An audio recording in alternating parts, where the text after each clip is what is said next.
Why did Kyrie call LeBron? Should the Mavs trade Dennis Smith Jr.?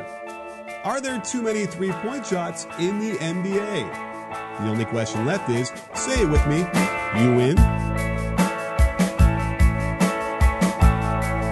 Hey, sports fans, Coach Nick here, and welcome to the B-Ball Breakdown podcast. As always, I'm joined by Jared Weiss of The Athletic, covers the NBA, covers the Celtics. Jared, you're covering this podcast tonight. It's great to be on the beat, on the B-Ball Breakdown beat podcast beat. All right. I don't know how many beats I can throw in there. Let's stop. Now, let's talk about some interesting stuff because a lot of things are happening this week. We have Kyrie Irving sort of understanding now what it would be like to be in LeBron's shoes when they were back in Cleveland and calling him and letting him know that. It was kind of a funny, real moment, I thought, from Kyrie, who perhaps, was it an apology call to LeBron? What would you characterize it as? Oh, yeah. It was the grandest of mea culpas. It was, I didn't even say it right. It was, oh my God, what have I done? What did I do this entire time? I need to call LeBron and apologize immediately. I mean, that is how he portrayed it. And yeah. Oh, I forgive you for not pronouncing mea culpa properly. Mea culpa, my bad. And so LeBron apparently looked at his phone. He was like, who's this guy calling me right now? Is he for real? And I guess it worked out. But the whole story has just been fascinating as far as the Kyrie thing. Kyrie brought it up out of the blue. I was standing in the back, like not even recording the presser, just kind of listening in. And I did kind of like Scooby-Doo going, Roo! Like when I heard that, I'm like, LeBron, really? That was he who shall not be named. I think I've heard Kyrie say the name LeBron like twice, even though he's been asked about LeBron 100 times since he got to Boston. I mean, he was trying to distance himself so hard. And then I forget, I was on another pod. Sorry, cheated on you with another pod. And they were asking me about what Kyrie was saying after that Orlando game, or was it the Brooklyn game? I can't remember now. And I said he's just pulling a LeBron. Like, he learned from LeBron. This is exact kind of stuff that LeBron literally did during a presser in Boston at the beginning of 2018 when Boston beat them and they were like having their skid. And LeBron did the all like, you know, he kind of did the whole like, I'm going to put the team on my back. Everybody's got to, you know, get their stuff together. And then after the camera stopped rolling, most of his wives were there, and I was kind of like hiding amongst the wives, just kind of watching it out. And it felt like an episode of Big Love. And he was like, "Come on, you guys know what's going to happen now. This is what I always do." And he didn't quite do it, but then of course in the playoffs he did it. And I think Kyrie has seen that move so many times with LeBron. He's like, "This is how I got to do it. I got to challenge everybody. I got to tell everybody, you guys are great talents, but you gotta recognize the amount of consistency and hard work it takes and all that stuff." And he knew the moves, but he didn't know the steps, and he just overstepped over and over and over. I didn't even mean to make the pun fit like that, but so I mean he screwed up really bad, and it's the kind of thing that can be rectified pretty quickly.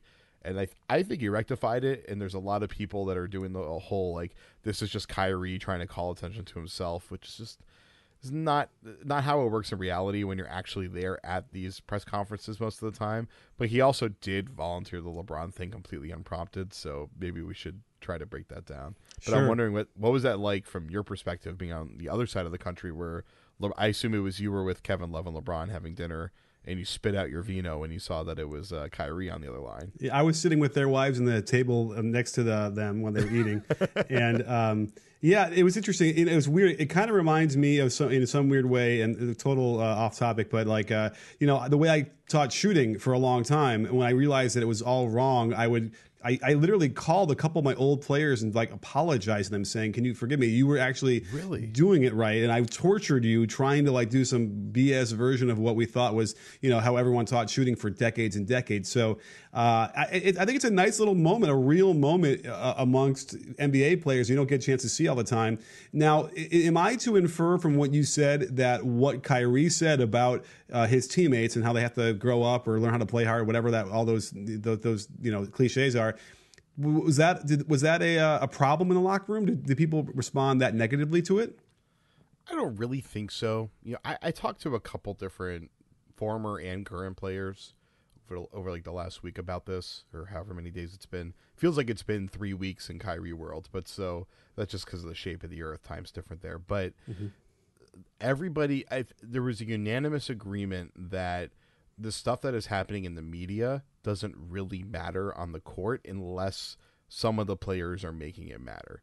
And so with these things, it really comes down to, are these guys like, Jalen was the one that spoke up against Kyrie, and he didn't go like, fuck Kyrie. He was basically like, you know what? Leadership is a top-down thing. The guys at the top need to lead us, and we all need to be accountable, but we also can't be pointing fingers at each other, which was the most balanced take that I think I saw from anybody on the subject. Tatum basically said, Kyrie's like his big brother. It's the Duke brotherhood. They're close. They're the two most talented players on the team. Tatum is obviously not the second best player on the team, but he's probably the second most talented as far as like raw basketball skill. And Tatum was kind of like, you know what, Kyrie's got the pedigree, but also Kyrie's kind of going a little bit off the deep end on that one, and maybe went a little too far. But we got to listen and respect him. And so when you compare those, and then Terry Rozier, who in an interview with, I think it was Vinny Goodwill at Yahoo, said this team has too much talent. He made a comment about Kyrie that like basically it was him kind of saying like Kyrie was right, but also like it wasn't clear if he was also saying that this is a problem. It was very vague, and people kept running with the quote. And like I looked at the quote, and I know Terry pretty well. I'm like, I don't even understand what Terry was trying to say. But Jalen is kind of the guy that's been kind of pushed out of his where he expected to be. And so, Tatum is in the role he expected to be. Terry, things are going poorly, but he's in the role that he expected to be, even if it's not going well. But, Jalen's a guy that's had to make the biggest sacrifice of anybody on the team. And I think Jalen is, and his plays went up and down this year, but it's gotten better as he's gotten healthier.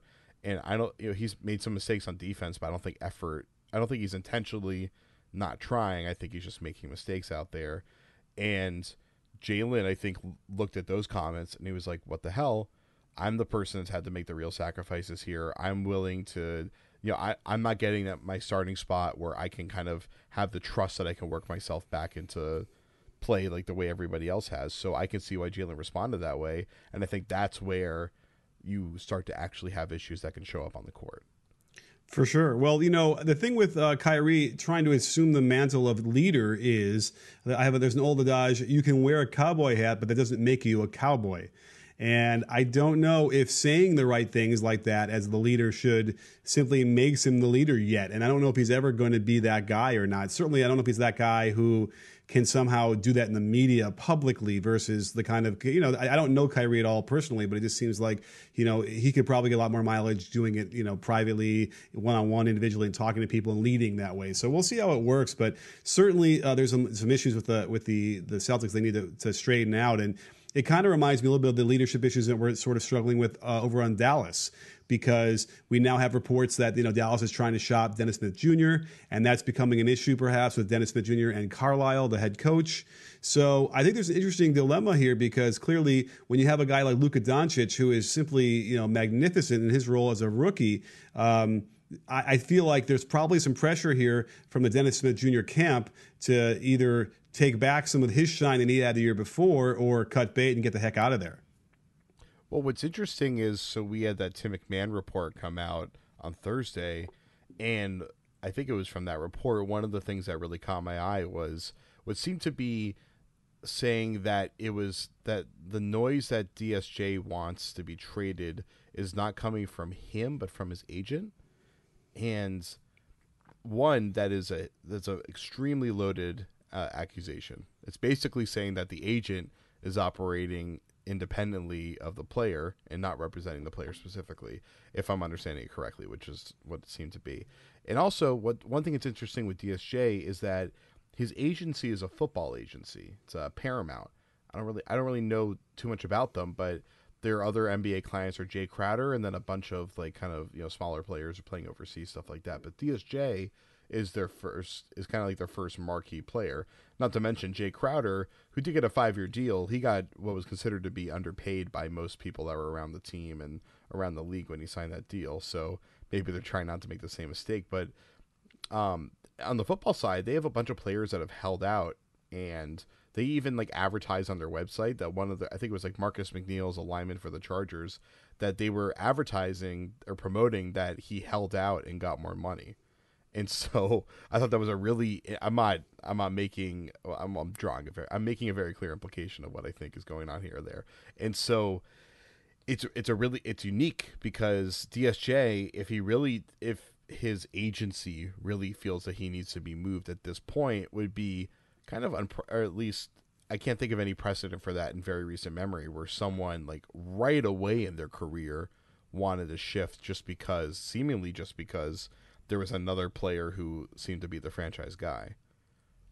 I'm trying to think. There's got to be one, but yeah, it's not. I mean, it's not an unfamiliar story. Certainly, where a guy comes in and like looks to be the man, and then somebody else comes in the next year. You know, I mean, it's like Mark Jackson winning the rookie of the year, and then they draft Rod Strickland the next year.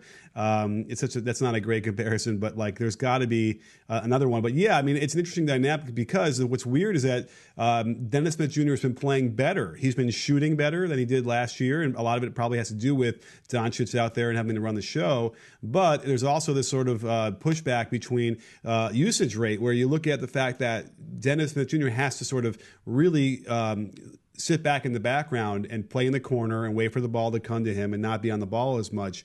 And it's really gotten down. Like he didn't play a lot in December, so his usage rate really plummeted. And now Doncic is firmly at over 30%. And he is down in the 20s or below 20 now. So he's like, Barea gets more usage than he does. It doesn't really translate to winning, but it certainly seems like the Mavericks are a better team, at least offensively, when Doncic is out there without Smith Jr. The on-off numbers are not pretty. I mean, the thing is he's getting to the rim more this year, which I assume is probably the thing that he cares about the most.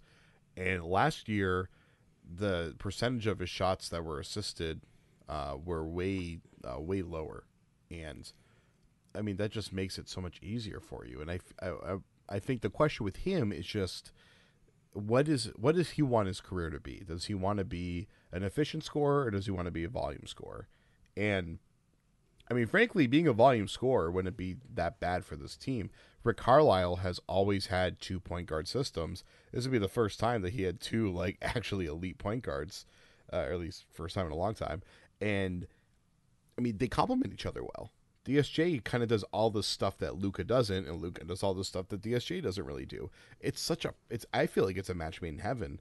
And you have, it's like Talladega Nights with Will Ferrell and John C. Reilly. It's shake and bake, baby. I mean, they can. I can't think of a more complementary backcourt pairing in the NBA, where you have like two completely contrasting players that can fill every single gap that you could want from guys attacking from the perimeter. Yeah, I mean, there's some weirdos over in the West Coast that play in Oakland, but other than than that, yeah, okay. But they're like very similar players. They're not like they're both. I would rather have Steph Curry and Klay Thompson, not my argument. But the point is, like, they both can kind of do a lot of the similar stuff. Oh, and well, no, Klay is the classic, completely opposite. But Klay is the catch and shoot guy who's an elite defender. Curry is off the dribble and he can facilitate, and then he's not as good of a defender, so they kind of complement each other. I mean, I don't know. Yeah, that's a good point. That's a good but point. Either way, it's a pretty good. They're good. I think they might win a title one day. Maybe. Are they going to make the All-Star game this year? Oh, we talking about Steph and Clay now, or DSJ and Luka? Steph and Clay. Okay, yeah, good. I think they will. All right, good. Because this new way of voting and whatnot.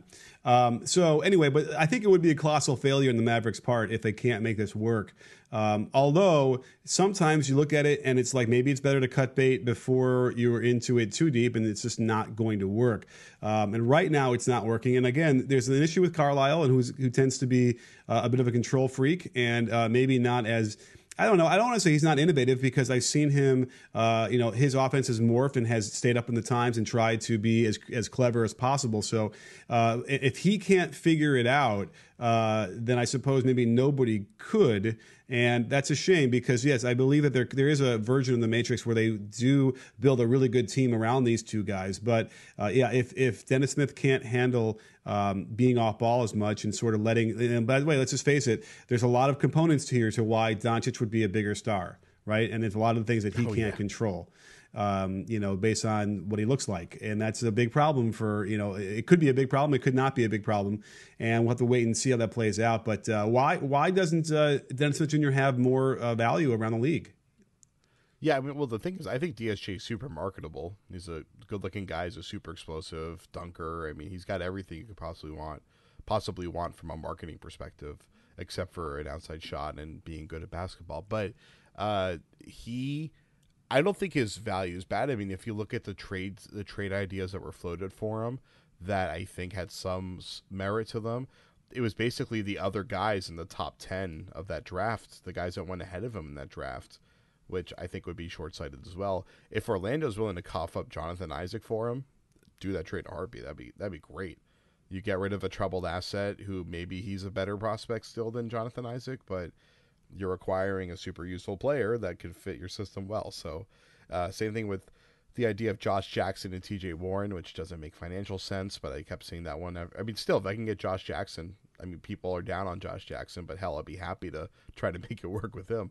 So right now, I would usually say don't trade DSJ because his value is not that high right now, and you have a long time to try to make this work, and it's not kind of add ahead. But if they actually are able to get some of the other top 6-7 picks in the draft from last year, then they should go ahead because this is an amazing time to pounce. And you have two teams in Phoenix and Orlando that are unprecedentedly desperate to get a long-term point guard solution, and you could push them into making a mistake like that. But sure. It seems like apparently Phoenix is convinced that they're going to get Terry Rozier this offseason, who they've been trying to trade for like a year now. And so I don't think they're going to be willing to cough up a really valuable asset. Well, the only thing that's weird about this whole situation is that Smith Jr. Hasn't played under mysterious circumstances for the last several games. And it's weird because if the Mavericks really wanted to trade him, they would feature him. They wanted to play. They'd hope he play well and get people excited about him. So that means to me that it's maybe his decision to sort of have a random illness or whatever it is because he's upset about the whole situation, which is really unfortunate because it's a negative light on him and his agents and that whole thing. So we'll have to see how that plays out. But we're going to talk about the Rockets and their threes and how crazy they went the other night against the Nets coming up after the break. If you've ever watched movies like Wolf of Wall Street and wondered what it would be like to invest your money, then you've got to try an investing app called Robinhood that lets you buy and sell stocks, ETFs, options, and cryptos, all commission-free. I've been using Robinhood for a little while. It's really intuitive and easy to understand, with tons of good information to help you make decisions on what to invest in. In just 4 taps, you can make a trade without a charge, unlike other brokerages that could charge you $10 per trade. So you can keep all your profits. If you're not that familiar with the market, and trust me, I'm a novice, you can easily get started with Robinhood. And best of all, wait for it, Robinhood is giving away a free stock like Apple, Ford, or Sprint to help build your portfolio. Sign up at breakdown.robinhood.com so you can start. You'll get a free stock by signing up, so head on over to breakdown.robinhood.com. So the Rockets and the Nets hooked up for an interesting game. Without Capella, they were really small, playing TJ Warren at center. And the Nets did a little revolutionary thing, which they played 2-3 zone for a lot of the game, which is interesting because of the Rockets' penchant for shooting threes. Naturally, they got 73s up. They got 35 in the first half and then 35 in the second half plus overtime. It's kind of a crazy thing. I used to say, if you can get 53s and they're all good threes, then take 53s. But I never got to the number 70. Jared, what is your take on those shots? I would say 70's bad, but then I watched them and I'm like, it wasn't that bad. So, by the way, that was an NBA record, right, for threes in a game? For sure. Pretty sure it was. Yeah. Actually, I'm doing Playnix right now just to see how many times anyone's ever taken 60. I don't think anyone took 60. I feel like it was the 50s, but either way. Houston took 60 in 2016, and that was it. Yeah. So, yeah, they really scratched some uncharted territory there, and I'm fine with it. I watched those shots, and I would say maybe like 10% of them were bad shots, which is fine. You know, teams, especially Houston, who forces up a ton of mediocre shots a game, they're going to have, like, that's, I thought that the percentage of mediocre shots was consistent with how it usually is for their offense. Yeah. So, and they were going up against a good defensive team who was going to make life difficult. The zone that Brooklyn's been running has been working really well for the last few weeks, and it's going to force Houston to take more outside shots. And what does Houston never do? Take mid-range shots. And if you look at that shot chart from that game, I don't think they had any. They might have had like one 13-footer. So it fit the. It was a super high-paced game that went to overtime where they had 105 field goal attempts, for God's sake. So they had 70 shots from three and then 35 shots in the paint. Yeah, that's pretty reasonable distribution. That other, well, yeah, for them. I mean, the other game that shows up here when I run the play index search on Basketball Reference for 63s in a game.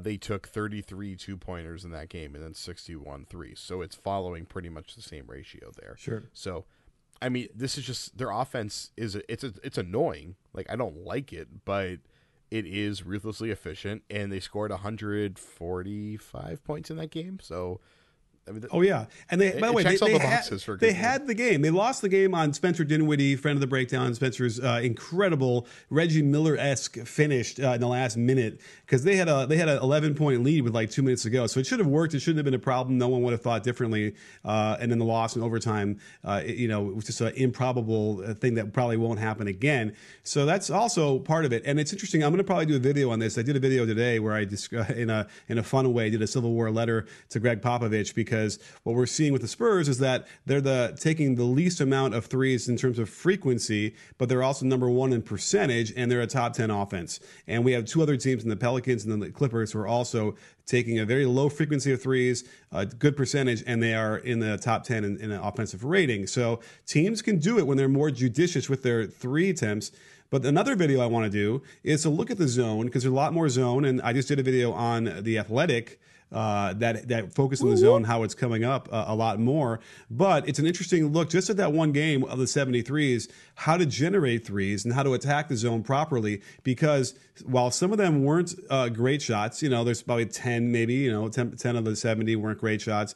A lot of the shots they did take were exactly the shots the zone wanted them to take.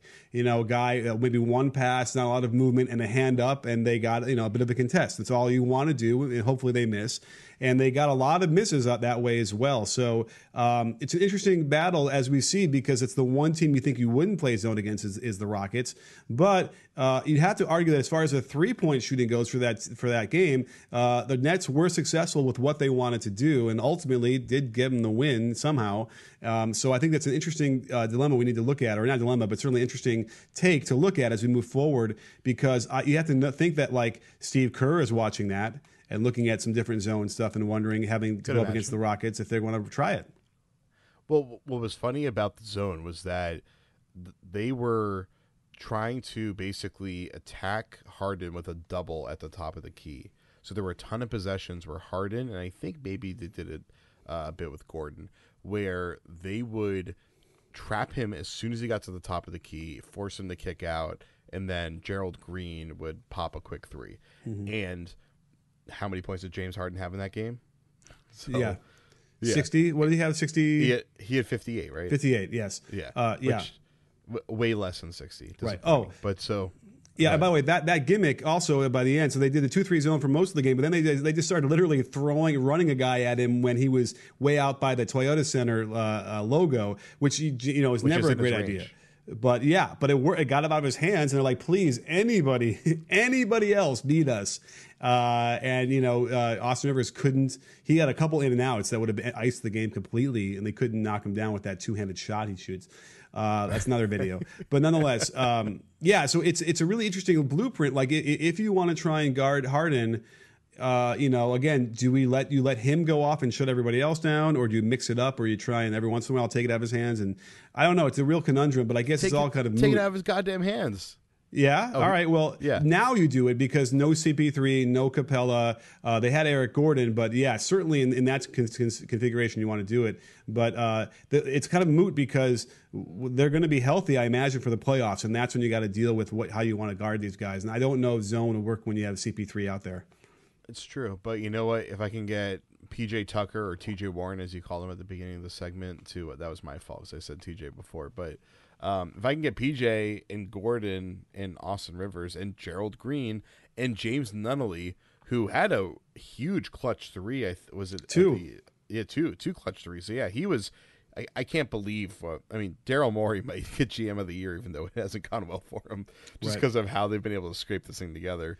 Or is it D'Antoni, right? Because D'Antoni does this all the time, right? Guys will come in out of, and just, by the way, it's almost like I wish I was young right now growing up in the game, because you can hang. Guys who can shoot like that, they can hang in those games now. It's much more wide open. It's not as physical. You can get to the corner and be that guy. Whereas back in the day, even if you could shoot, they expect you to do so many other things that maybe you couldn't do well, and you would never get a chance to really participate in those upper level games. So it really is interesting where guys can now come in there who are competent and actually have an impact on that, especially the way the Rockets play. Yeah, I mean, I just want to make a point that Houston Rockets started Gary Clark at center. And I'm pretty sure Gary Clark played from the Mets in the 80s, if I'm not mistaken. Yeah, alongside Mookie Blaylock, and I can name that whole starting lineup, can't I? No, I was talking about the New York Mets. Yeah. Isn't Mookie Blaylock? He played for the Mets, and so did Len Dykstra. And did Mookie Blaylock play baseball? Let's see. Oh, no. Mookie Wilson. Whoops. Oh, there we go. And I'm thinking of Gary Carter. Oh, well. I can't. Right. Well, hey, there's Joe Carter. There was a Gary Clark that played baseball, though, so maybe I think that's right. Anyway, This is a basketball podcast. He played for Idaho Falls in 1969. So, yeah, B-Ball Breakdown podcast. So we don't specify which B we're talking about. I want to talk about that video that you made, because you're raising a really interesting point, which is that San Antonio is the most efficient three-point shooting team. Their coach hates three-pointers, and they also play the highest percentage of possessions in the half court of anybody in the league. And I don't know, I can't remember if you said this in the video, but the theory just being that they produce really good quality 3-point looks, in that their 3-point looks, more than probably anybody, I'm sure probably the Warriors do it more than anyone really, but they get guys, not just like guys that are wide open, but guys that are like catching in rhythm, expecting to shoot wide open. It's not like guys that get left wide open and they look around to see like, can I shoot this? There's a difference between that versus being ready to step into the shot and pull up, because really you want to pull up right off of the catch. You don't want to catch the ball, look around, then realize you can shoot it, then feel the pressure that everyone's watching you, not sure if they're going to close out to you. That creates tension and nervousness that gets you thinking during your shot, which screws up your shot. I want to catch. If I'm a hop shooter, which I am because I watch B-Ball Breakdown, absolutely, I'm hopping into the catch and I'm pulling up right away off of it. I do it nice and easy so I can still get my hands around the seams, reorder the ball in my hands and get a perfect clean shot off, and I'm looking at the back of the rim and it's hitting the back of the rim and going down. That's how a really good offense works. Not, the Celtics have this problem. I see it all the time. It's really annoying to watch. In Houston, we saw it a lot in that game where, like, so many of these shots by Houston will be Gerald Green catches it, defense runs away from him, or there's some sort of weird thing, and he looks around and he's like, okay, I guess I'm going to shoot it now. And then he pulls up, and he took 15 threes in that game, I think. Went, like, 5 for 15. I mean, 5 for 15 is not bad. It's not good, but, like, it's not bad. But, like, that's what Houston's offense looks like, and it's aesthetically not pleasing. It at least leads to a lot of offensive rebound opportunities, which I feel like they get a lot of like chase down offensive rebounds.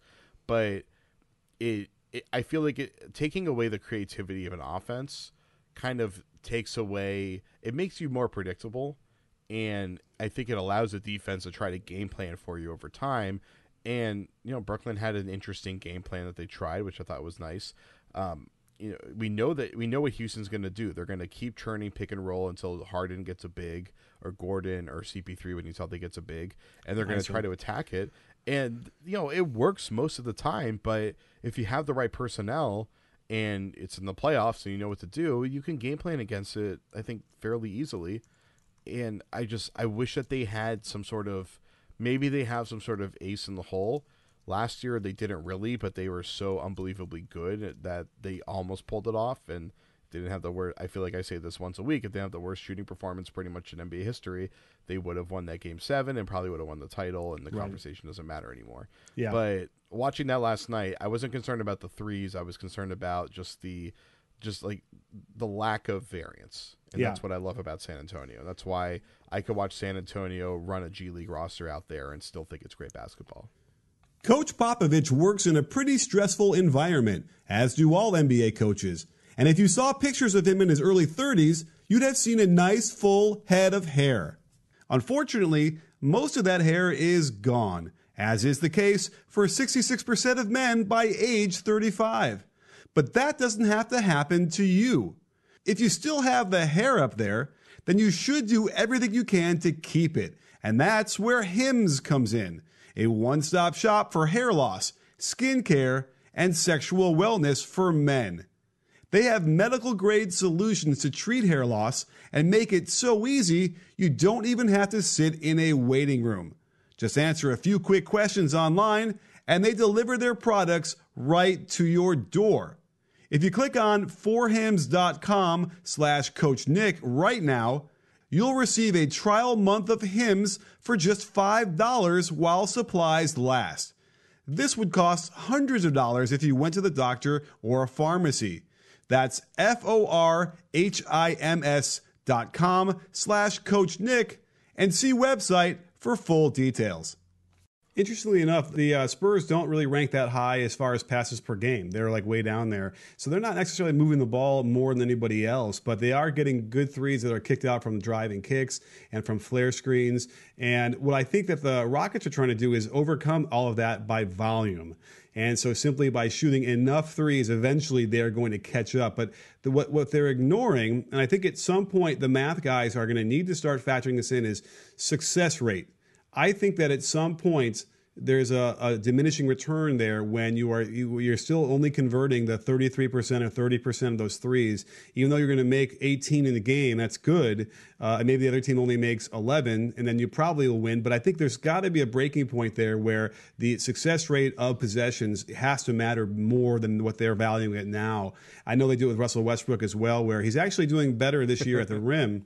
But, the traditional argument against him being so poor at the rim or being so average at the rim was that he does it in volume so much that he makes up for it. But again, especially with shots at the rim, when you're inefficient there, that becomes a problem for a lot of different reasons. So anyhow, interesting, a lot of stuff. Make sure you guys. No. You're not wrapping up yet. We gotta dig a little bit deeper. People gotta hang on. So you're making a really important point about analytics, which is that the whole threes and high frequency, all that kind of stuff, that is rational, mathematic analysis, which made me sound stupid saying it. But the point is that it's played by humans, and that missing shots has an effect on humans' ability to execute. It affects these guys.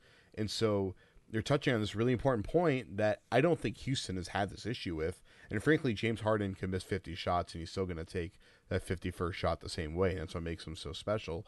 But it's that there is a toll on missing shots. And Houston's the only team that's been able to make this model, this like super high frequency model work. I don't think it's sustainable. But do you think there's another way is there another type of offense that can make it work? Is there is there a way to overcome the human element just as a coach and with your experience? Well, I mean, like when I mentioned earlier in the game or in the pod about, good threes, and that if you could have an offense that generated 50 good threes, then take 50 good threes. So, I mean, that's sort of the issue here. But the definition of good three becomes a problem because what we do know is, the best threes are the ones when you throw to the post and they kick it back out. And the second best ones are when you drive and then kick it back out. And the worst ones are the ones when the third worst are when you swing it back around the perimeter and catch it, even though it might be open, it's coming from the perimeter and not from the basket area. And then probably the lowest percentage obviously has to be off the dribble, off of an ISO dribble. And meanwhile, that's what the Rockets are doing. They're shooting the worst of those. And now they have, Austin Rivers, who's doing it as much as anybody. His success rate is, I actually counted every single one from last year and this year. I'm a sadist. I don't know why. You know why? Because I was really impressed with the way he's playing this year. And everyone was like, oh, he's been doing that for 2 years in LA. And I'm like, So here's what happened. I overrated the way he's playing now, and probably underrated a little bit what he did in the Clippers with the Clippers. So it's sort of somewhere in the middle where he's not as good as I thought he was in Houston, but he's doing okay. But his ability to take these James Harden step backs and he doesn't make that many of them. But the fact that he's taking them and has the confidence to do that just is, I guess, is a D'Antoni, special. But at some point, and I know when Chris Paul comes back, it won't happen as much. But, I can't picture conference finals, Austin Rivers playing that when doing those shots of this two-handed thing. And by the way, you mentioned how it hurts and how it affects players when they miss. Watch Austin Rivers after he misses the shot. Like, you see his whole body language just kind of collapse several times on some of those shots where, he felt like he was open, it should have gone in, whatever it is. And so it's like, I would be really concerned about, him going on prolonged slumps when a single shot will affect him that way. So I don't know. Keep your eye on all of that. I'm so glad that he's in Houston because his game doesn't work for like 29 teams in the NBA, but it works for Houston. Houston wants him. Same idea. Like I said, he can hang. You can in the game, the way the game is being played now, and the way Houston's doing it. Yes, you can hang. You can get in there, and you can. And D'Antoni's going to find a way, at least on offense, to make you work, to work well. And then people want to give Austin Rivers credit for his defense. I don't really see it, but okay, he seems like he tries, so I'll give him that much. But who does try is you, Jared. You try every time. You bring it 110%. On every pod, I appreciate that. If only they could see my body language right now.